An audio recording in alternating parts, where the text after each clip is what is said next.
on a publié un petit communiqué hier sur la décision du gouvernement burundais de se retirer de son examen par le Comité des droits de l'homme de l'ONU à Genève. On trouve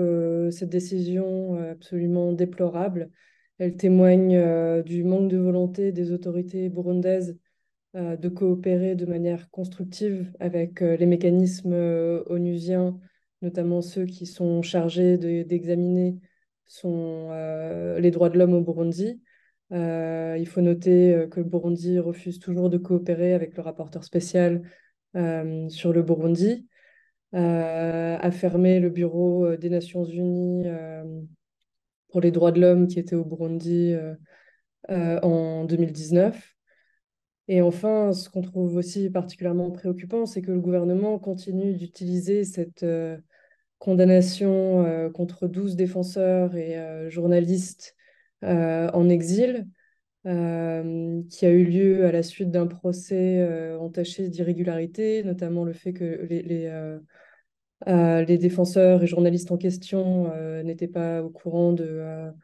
la tenue du procès, n'étaient pas représentés par un avocat, n'étaient pas présents lors du procès.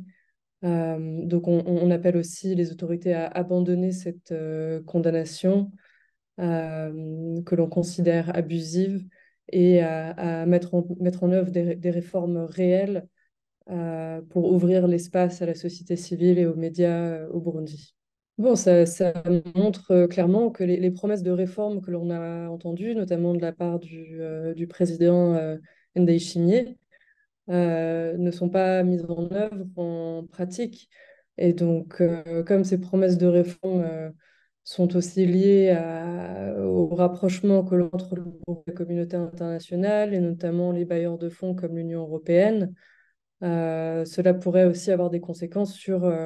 ces relations, les demandes de financement qui en découlent.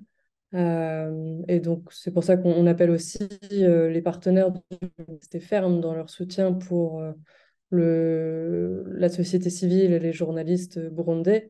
et à faire des demandes concrètes de la part des autorités burundaises pour qu'elles montrent en pratique comment elles vont s'assurer de rouvrir l'espace pour la société civile et les médias. Bon, ce que ça montre surtout, c'est que le gouvernement refuse le dialogue avec la société civile et essaye d'échapper à l'examen de sa situation des droits de l'homme au Burundi. Donc, oui, on voit encore des violations des droits de l'homme qui persistent au Burundi et le fait que le gouvernement refuse de prendre part de manière constructive avec ce type de mécanisme, ça témoigne de sa volonté de refuser l'examen de la situation des droits de l'homme actuelle dans le pays.